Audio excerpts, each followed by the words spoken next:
I wake up to the sounds of the silence that allows for my mind to run around with my ear up to the ground. I'm searching to behold the stories that are told when my back is to the world that was smiling when I turned. Tell you you're the greatest, but once you turn they hate us. Whoa, the misery. Everybody wants to be my enemy. Spare the sympathy. Everybody wants to be my enemy. My enemy. But I'm ready. Words up on the wall as you praying for my fall, and the laughter in the halls and the names that I've been called. I stack it in my mind and I'm waiting for the time when I show you what it's like to be what's made in the mind. Tell you you're the greatest, but once you turn they hate us. Whoa, the misery. Everybody wants to be my enemy. Spare the sympathy. Everybody wants to be my enemy. My enemy. My enemy. Whoa, the misery. Everybody wants to be my enemy. Spare the sympathy. Everybody wants to be my enemy. My enemy. My enemy.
Well, hello, everyone.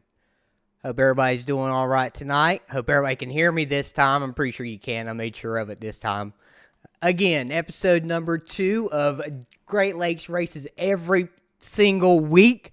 I'm joined by Mr. Elliot Henderson and Eric Keff. Gentlemen, hello, how are you? Wonderful. How are you, sir? I'm doing good. Elliot, what's going on up there, bud? We're awake and alive, ready to Yes. go for this week. Got 4 races to cover this evening, so we got a lot to cover. So let's get to it. So let's start with the trucks. We had 2 races, Vegas and Gateway. Both seem to be doozies, like always, in the Great Lakes Truck Series. So, Eric, start us off here. Tell us a little bit about Vegas. So Vegas, we had the Patty Engineering 200, not this past week, but the week prior, and we had Matt Rodriguez, our Flat Out Racing broadcast partner there. He came out with the win after a last corner pass on Jordan Gonzalez. He came out to win his first, I believe, Elliot. Am I correct in saying that was his first Great Lakes win? Yep. Yeah, sure was. Yeah. And he won from the pole to boot, Yes. so 1 for 1. Yep. 1 for 1 there. So that was Vegas. Unfortunately, we did have 12 cautions, I believe. It was a very long race, an arduous race for a bunch of us in that race. But yeah, that was Vegas. I'm trying to forget it actually. What was some of the deals there at Vegas? What was going on? I don't know. I was in front of most of them, so I couldn't tell you, to be honest with you. But, a lot of people ahead of the race were saying that it didn't take talent to drive Las Vegas because it is a track that you can run flat out for several laps. But clearly it did take talent because we did have a lot of issues there for some reason, and penalty points were handed out for quite a few drivers after that race. Well, was it people running into each other? What was the deal? I just think that people didn't really have that much awareness of where their trucks were compared to the trucks that they were racing against. And, a lot of people, again, it's a flat out track, so people were scared to lift off of the throttle. And I think lifting off the throttle will solve about 85% of the problems that we had in that race. I would not disagree with that. What do you think, Elliot? See or no on that, lifting a little bit there to make sure to keep it underneath you and keep the truck moving forward? Yeah, I mean, that's what we were doing up at the front, trying to save a little bit of tire at it, too, because it got tighter as the run went on, and then it got to the point where you weren't saving tire because you were just wrecking every 20 laps. So, What's the point then, from the perspective of being at the front, I was, top 5 most of the night with Nicholson and Hunter Madalinas, and it just felt like after a while we weren't saving anything. So, we all started going really hard because there was no point to save at that point. So it was frustrating to say the least, but a ton of fun. I think we should definitely go back. I just wish that people could drive the trucks and at least go through green flag runs because we would have had a hell of a show if we could. I mean, I totally get people wanting to go, especially in the beginning, especially on freshies and all that good stuff. But, sometimes you just got to take a little bit easy and just make sure you're moving forward and not running over anybody, and just make sure you get to the end. If you're there at the end, then go for it. Go for it. But, you want to make sure you get there to the end. Now, what about Gateway? What do we have going on at Gateway there, Kep? Well, we had a first-time winner in the truck series. We had Gavin Fitzgerald. Yes! Won his first GLTS race, and he's very upset that he couldn't be here today to talk about it, but he's working. But again, we had a little bit of a caution issue there. And Gateway is a completely different track than Las Vegas. We all know that. I'm sorry, it's Worldwide Technology Raceway. We got to plug them. They do pay money for it. But not to us. Not to us. I ain't getting a damn dime. Hey, we are not the TV partners of NASCAR. We will actually say the name of the tracks and the races, even though we don't get paid for it. So, but yeah, it's a completely different track. You have to brake very, very hard into turn number 1, and it's very, very hard to pass at that track. Especially in turns 1 and 2, unless you completely outbrake somebody or rough them up a little bit. And again, I think that was part of the issue that we saw in that race as well, with some of the incidents that we saw. Just it's also a very, very loose track off of the corners, and we did see quite a few incidents where people were losing it off of 3 and losing it off of losing it off of 4 and losing it off of turn 2 and just spinning to the inside. So. But we had a little bit of an incident on the last lap, which if you saw the broadcast, got a lot of attention and a lot of people talking after the race, especially in Discord. But if you look at the picture that is showing right now, Gavin actually passed Hunter Madalinas and Daniel Nanny in turns 3 and 4, who got into a little bit of a tussle there. Yeah. So, Elliot, did you run this one?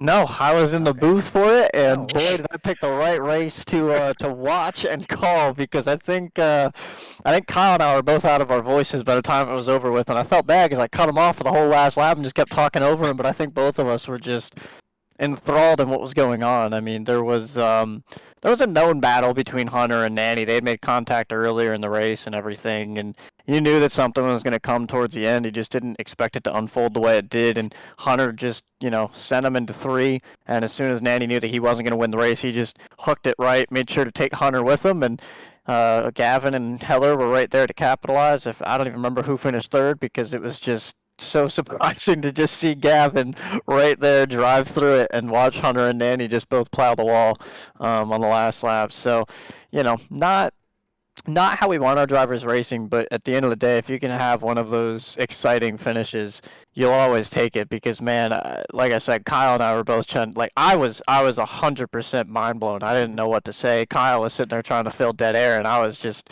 completely speechless. But it definitely put on a show, and those two did a great job. Hopefully they don't rub doors too much more than what they already have. But I'm interested to see how the rivalry continues moving forward. Well, a very exciting finish and a very heartwarming win for Gavin Fitzgerald. Everybody, you gotta love Gavin. You can't help but love Gavin. So everybody was super excited for Gavin to get his first Great Lakes victory. I know we're super excited. I know I am. I love Gavin to death. Speaking of most Spectrum, starts without a win, by the way. Most starts, our very own Michael Waltrip. Gavin Michael Waltrip Fitzgerald. Yeah, but he can win it on a track that is not a super speedway. I was going to say, now we have Matt Daniels. So, yes, Matt Daniels is next. Matt, it's time for you to get you one. I've seen you race at road courses. I think you can get you one there. But speaking of Spectrum and wins and Gateway and Hunter Madalinas, guess who we have? Mr. Hunter Madalinas. Let me get that cam on. There he is, star in the show. There he is. Hunter, welcome. How are you, bud? I'm doing great. Good. So, let's go ahead and start with the elephant in the room. Tell us a little bit about what was going on there with you and Nanny, and kind of what transpired all the way down to turn 3 to give Gavin that win. Yeah. So what we saw before was the contact on lap 95 between me and Nanny, and I think ever since that contact, I was upset with Nanny, knowing that when you're driving the car and you're up at the front most of the race, I didn't have a time to jump out of the car and look at a replay. I basically saw it as Nanny kind of went in there and we made contact, and I was the one that got dumped for it. And that's what kind of I felt like happened throughout that entire race. And it came down to that last lap that I knew that it was give up a shot at the win or try and make something happen in the final corner. And he sent it into 1 and 2 and nearly did the same thing he did on lap 95 and make contact with us, but I kind of moved the wheel to make sure we didn't have that contact. But going into 3 and 4, I knew I wasn't going to just let him win after that contact, but I knew I had to do something. So sent it in, got him sideways. Would have worked out, but guess he decided if he wasn't going to win, I wasn't going to either. So and that's flicked the wheel back and killed me. Well, that's the crazy thing. I think you obviously did get into the back of his car, bumper to bumper contact. You did send it in hard, but it didn't look like either of you could have saved the trucks and probably gone on to finish 1-2 potentially, or maybe 2-3 in that race. But instead, what did you guys get? You got like a 15th and a 19th place finish out of it. Which turned into nothing because both our points got taken. But you never want to take someone out especially after him and me had been racing those 95 laps before then that incident kicked off. But I didn't want to I didn't want to junk him, but I wanted to get him to the point where if he spun, and I got through, or what happened. And, well, obviously, he hooked back up. We both got collected, and glad to see Gavin got a win. I was happy to see him win. Well, if anything was that, good was to come out of it, I guess Gavin being the victor is the best situation. Now, in hindsight, would you've made any different choices there? Yeah, definitely looking back at it, I think it would have been a lot smarter, even though with the anger that I had at Nanny, Emmett, just us finishing 1-2 and getting a second place points finish again and getting a top 10 finish. I think I would have rather done that than getting all our points taken away for both of us and kind of screwing both of us. It's tough to think about that in the heat of the moment. Obviously, Exactly. I was in voice chat with you, and you were heated for a good part of that second half of the race because of what had transpired between the two of you. And unfortunately, what happened did happen, and you went from what you might have been leading the points after that. I'm not totally for sure, but you might have been the points leader, and now I think you're in 8th. I'm not sure, but you're still, in contention, and you're obviously one of the favorites going into tomorrow's race at the Charlotte Roval. So we'll get you locked into the points standings here soon for the playoffs. That's not much of a worry about Hunter not getting a win. I'm sure he'll find some place to pull one off at. I've seen him do it plenty of times. Now, just a little off topic. Let's get away from the hazard and what's going on the racetrack. Let's get a little more on you, Hunter. Where are you from? Where are you from? I've been born and raised in Virginia Beach, and I haven't left and lived in a different house outside of Virginia Beach, so I've stayed here for the 17 years I've been alive. It sounds like you'll be there for another 50 years, most likely living right down the road from your parents. And speaking of, what is today, Hunter? Oh, It is my birthday today. It is your birthday today. 17 Happy birthday. years old, Hunter Madalinas. Happy birthday, bud. Well, when you're not racing, what else are you doing? I'm a big into baseball. I played for probably 10 years of collective baseball, and I'm big into that. I've loved baseball since about 5 or 6 years old, and haven't stopped playing it since. Well, good. As you can tell, I'm a big old buff baseball player. More outfielder, as you can tell. That's what they usually put. Taking baseballs to the face. Ones, yeah. With what blitz balls to the blitz face. Balls. Well, That's yeah. exactly what it was. How'd you get into iRacing?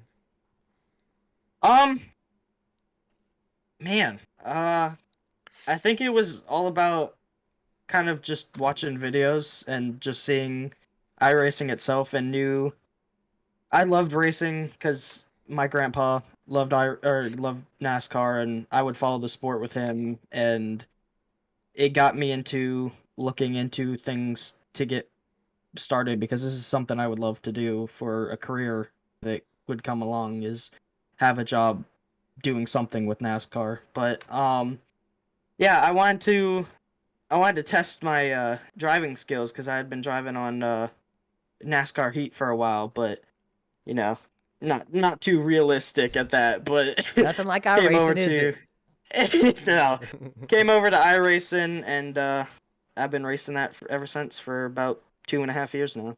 Well, Hunter, we appreciate you coming on, bud. Good luck next week, or tomorrow. Tomorrow at the Roval. I expect you to do good things there. Any shout-outs before I let you go? Thank you guys for letting me come on. Yeah. And just everyone at Great Lakes. I mean, y'all are amazing. Love being here every week, and don't think there's one time that I haven't been happy to be here. Well, I don't know. I've seen you angry some, maybe. But you get over it. All right, Hunter. Thank you, bud. See ya. Yeah, Hunter, thanks. All right. So that was our driver of the week, Hunter Madalinas. Now let's roll into Phoenix in the Premier Series. I'll go ahead and my race was short. Phoenix was not very nice to me, going for the lead, I guess. I wanted a little bit more racetrack, and Phil didn't feel like I needed that much racetrack, so it kind of just ended both our days there. But other than that, I pretty much gave up probably about 40 laps in. Elliot, what'd you see from your cockpit there during that race? Well, I saw the 25 as I ran him over into turn. That's what right. is that? That's where you got him, and Ashton almost got me. Yeah, I forgot about that. Yep. I don't know. I expected when we went into the corner, I was, set to brake at like the 2.5 to 3 cones, and we were on the brakes before we even got to the 3 cones. So, I guess that's just that casual checkup going into the corner at Phoenix. But, I felt bad for that against Brandon, but he said, it was what it was. He was mad about it at the moment, but after it was said and done, he looked at it. He was like, "Yeah, I get it." Ashton was other than pissed. Ashton was pissed. Yeah. What are you gonna do? I mean, again, I missed the braking point, or they broke way early. But from there, I literally just sucked all night, and then we tried to run the fuel strategy out, and it didn't work for us whatsoever. So we just threw that one into the wind and moved on because that was not our night. I don't know what it is about these tracks, but Heller gets to figure them out halfway through and drives away from everyone, and everyone else is sitting there just trying to figure it out. Heller's damn good at places like Phoenix and Pocono and those types of places where you got to be really right there on the edge of the tire for extended periods of time to keep it going. So he was our winner there at Phoenix. Eric, do you have any stats for us? Because I'm sure it's not a stat man. I did not I got look up wrecked. any stats.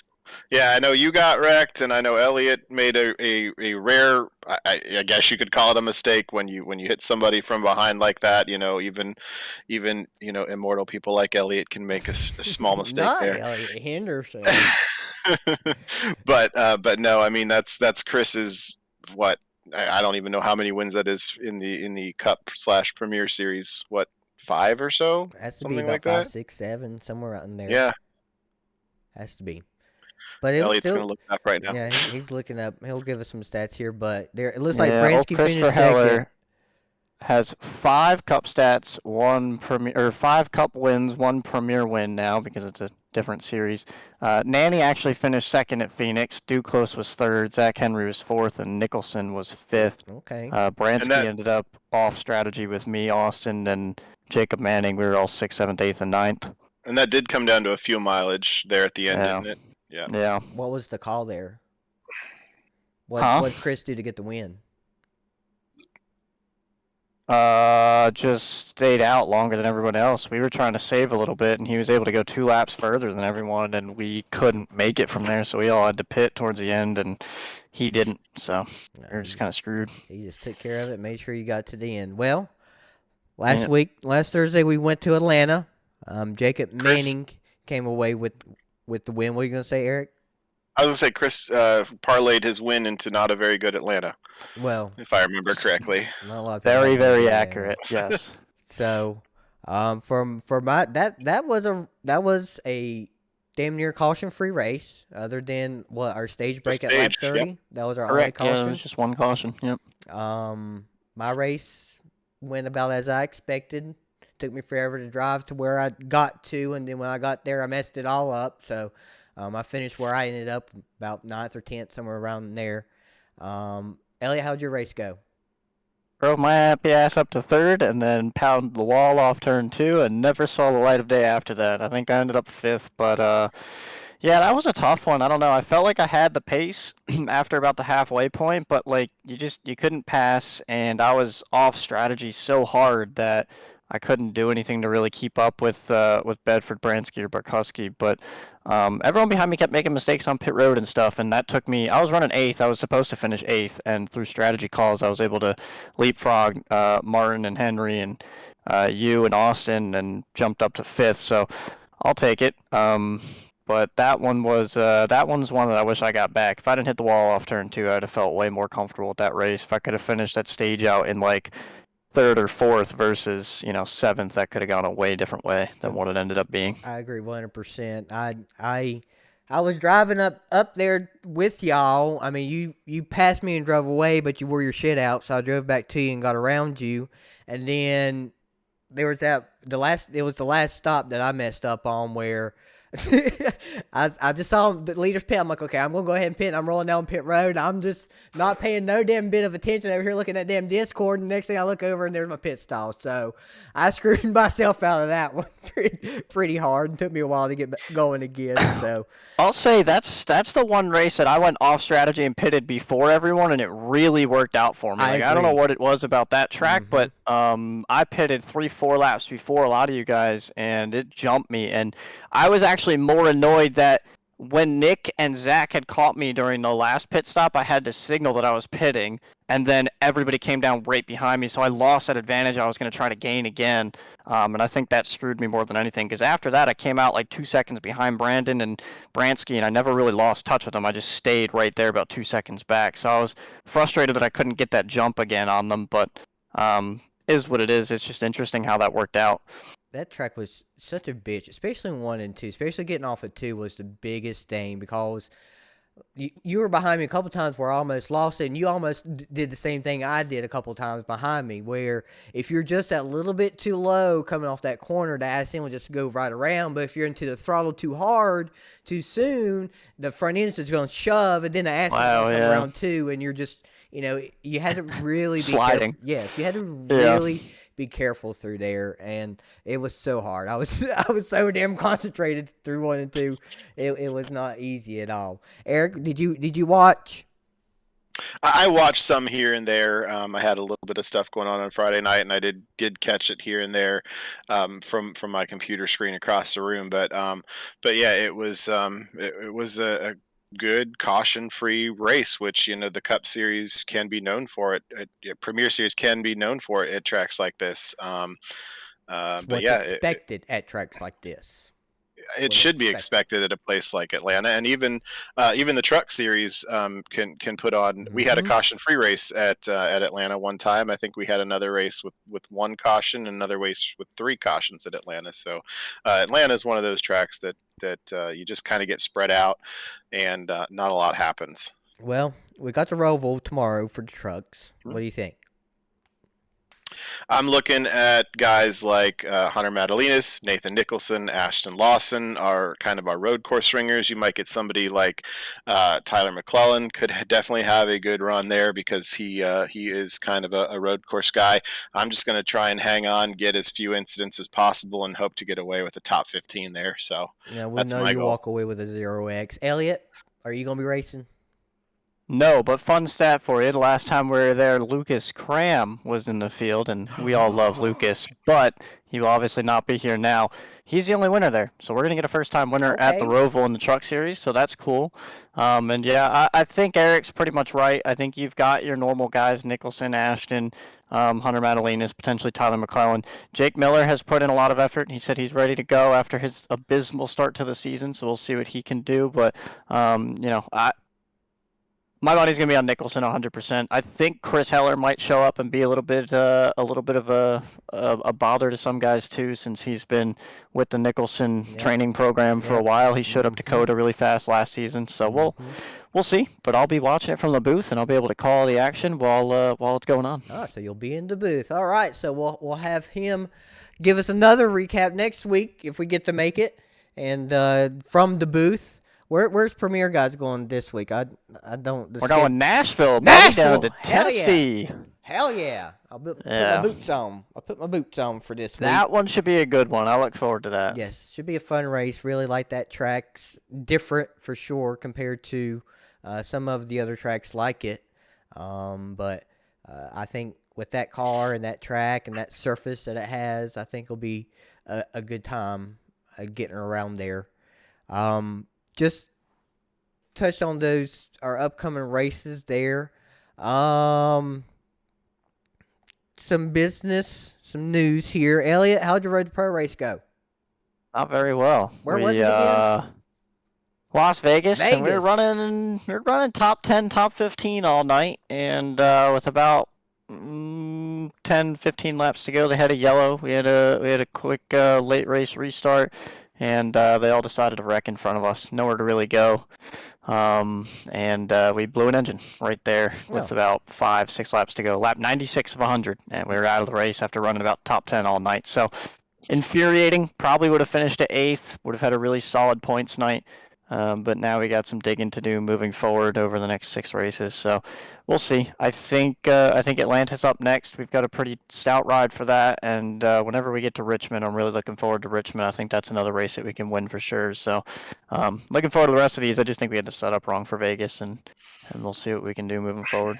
Them sets, they can make or break you sometimes, especially in those types of deals. Absolutely. Yep. Eric, did you get Jeff moved in? So Jeff, that was a whole ordeal. Last Tuesday was kind of up in the air, and they had some traffic issues. But Jeff, I actually did not. I was not able to help him move in, but we did see him on Saturday. We did go get some beers with him at a local brewery here. He is all moved in and starting his new job, and that is kind of the reason we had Jeff moving in last Tuesday, and Elliot was actually traveling as well. So that's why we decided not to do the podcast and the live video last week. So that's kind of why we're doing a two for this week here. Well, it looks like Jeff's all moved in and has been welcomed to the great state of North Carolina. And Jeff is planning on making a couple of starts here in GLTS, I believe he said. So he might be showing up here in a couple weeks. Oh, guys, go ahead and mark that on your calendar, not the race. I'm just kidding. Just kidding. We'll be sure to get all of his mistakes on camera. Yes, yes, I mean, yes, absolutely. I'm sure they'll be all over it like white on rice. Let's see here. I had Mike Joy retweet me, but I don't think he understood what I was saying. And if y'all didn't understand, well, I'll just go ahead and mention it. The Mike Joy that was broadcasting in that race is pure Mike Joy. That is pure racing broadcast. The Mike Joy we got and now. To be clear, the Mike Joy in the tweet was from about, what, 1994? I think it's early 90s. 93? So, yeah. 93, 94. Okay. So the Mike Joy of now, of 2022, is not that Mike Joy. He is just been taken over by, I guess, a network Mike Joy is a good way to say it, I guess. But if we had the 93 Mike Joy in today, the broadcast would be so much better. And in that tweet, he even mentioned, hey, I assisted in this. I picked out this song in this. I mean, he was involved in that stuff. And, too many people who don't know anything about the sport are making those types of decisions about what we're viewing with our eyes. And, I feel like that's not something that's being discussed much anymore. It was definitely a different time and a different broadcast. Well, for sure. Definitely a different time, different type of broadcast. One last topic of business, and we're just going to mention this. Who all's coming to Charlotte in May? I think we're thinking about 15 people. Yeah, guys? We just listed off the top of our head people that we knew right before this broadcast started, and there were at least 15, I think, that we counted that were either definitely coming, had plans to come, or were saying I might come to the Charlotte race in May here. So that weekend here in Charlotte is going to be quite a Great Lakes party in Charlotte. Well, maybe we can work on trying to make it a little bit of a shindig. Maybe we can have a little dinner or get together or something, out somewhere, or something. Let us all mingle and socialize. That's not behind a computer screen or a steering wheel. Let's socialize like real human beings do. Okay, can't wait to see everybody in Charlotte. Elliot, you got anything you want to add? We're doing a Thursday night at Twin Peaks and Concord Mills is the plan right now. Okay, So well, if again, you're gonna do it, that's it. News to me. Okay, Yep. Twin Peaks Thursday night. So we already got that planned. All right. No idea what time, but we'll figure it out. Well, all night. We'll get a table for 20 at this point, I guess, because All that's night. probably just gonna end up going. Yeah, And until they close, I don't know about all night. until they run out of alcohol. All right. Yeah, You guys got anything else to add here before we say goodbye to our dear friends at Great Lakes Racing?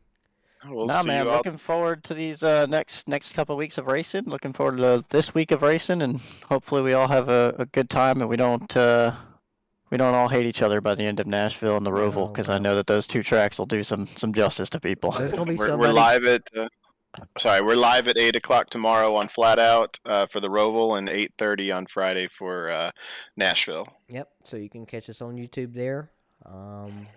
Well, we ain't got anything else. It was a pleasure, everybody. Can't wait to see y'all again next week. See ya. Yes, sir.